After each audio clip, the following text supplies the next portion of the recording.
South Koreans vote for president in tight, bitter election. South Koreans are choosing a new president in a bitter election that has aggravated domestic divisions.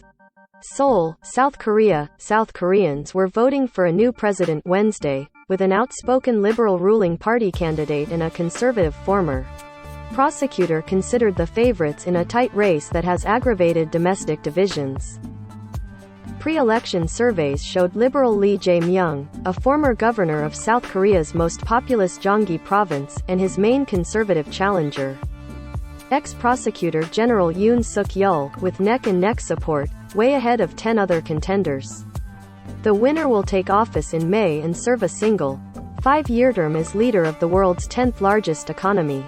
Lee and Yoon conducted one of the most bitter political campaigns in recent memory. Both recently agreed that if they won they would not conduct politically motivated investigations against the other, but many believe the losing candidate could still face criminal probes over some of the scandals they've been implicated in. Critics say neither candidate has presented a clear strategy on how they would ease the threat from North Korea and its nuclear weapons. They also say voters are skeptical about how both would handle international relations amid the US-China rivalry and how they would address widening economic inequality and runaway housing prices. Despite the significance of this year's election, the race has centered too much on negative campaigning, said Jang Sung-jin, a professor at Seoul's Kookmin University, adding that neither leading candidate laid out a convincing blueprint on how they would lead South Korea. The election comes as South Korea has been grappling with an Omicron-driven COVID-19 surge. On Wednesday, South Korea's health authorities reported 342,446 new virus cases, another record high. After the voting began at 6 a.m., mask-wearing voters waited in long lines at some polling stations before putting on vinyl gloves or using hand sanitizers to cast ballots. People infected with the coronavirus were to vote after regular voting ends Wednesday evening. About 44 million South Koreans aged 18 or older are eligible to vote, out of the country's 52 million people. About 16 million cast ballots during early voting last week. Turnout was more than 60% 7 hours into voting Wednesday, when including early voting ballots, the National Election Commission said. Election officials said vote counting may take longer than usual because of the extended voting time for COVID-19 patients and that the winner may not be clear until early Thursday. Ahead of the vote, Jung Eun-young, a 48-year-old Seoul resident, said she was agonizing over which candidate is the lesser of two evils. "Nobody around me seems happy about voting for either Lee or Yoon," she said. "We need a leader who would be really devoted to improving the lives of working class."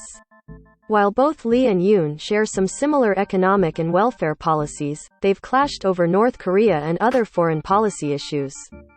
Lee, who has often expressed nationalistic views, calls for exemptions to UN sanctions so that dormant inter-Korean economic projects can be revived, and hopes to mediate between Pyongyang and Washington over the North Korean nuclear crisis. Yoon, for his part, says he would sternly deal with North Korean provocations and seek to boost trilateral security cooperation with Washington and Tokyo.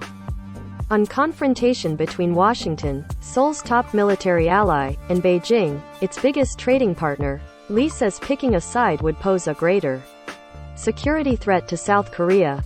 Yoon wants to place a priority on an enhanced alliance with the United States.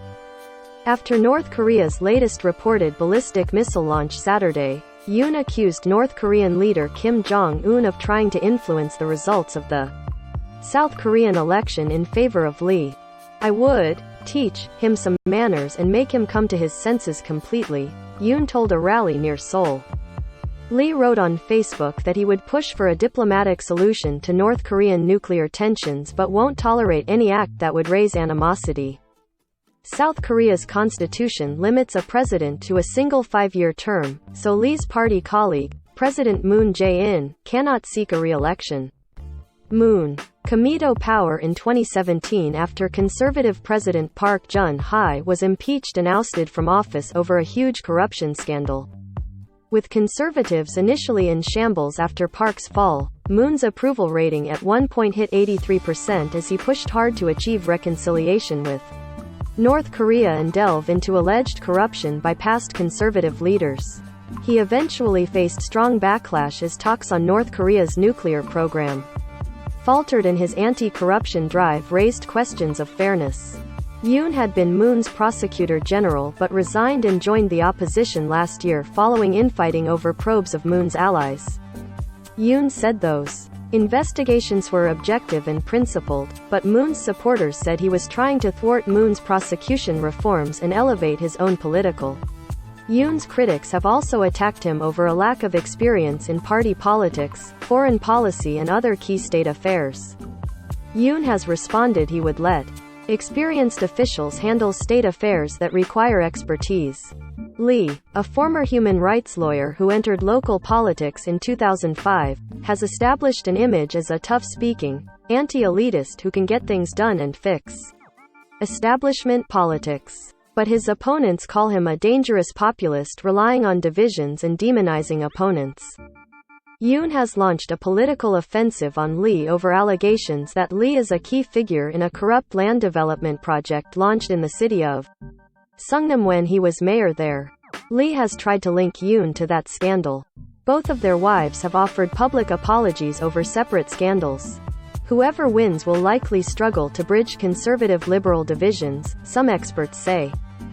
Both candidates have failed to create their own distinctive images because they became absorbed in party allegiances amid partisan animosity, so the race was defined by negative campaigning, said Shin Yul, a politics professor at Seoul's Myeongji University.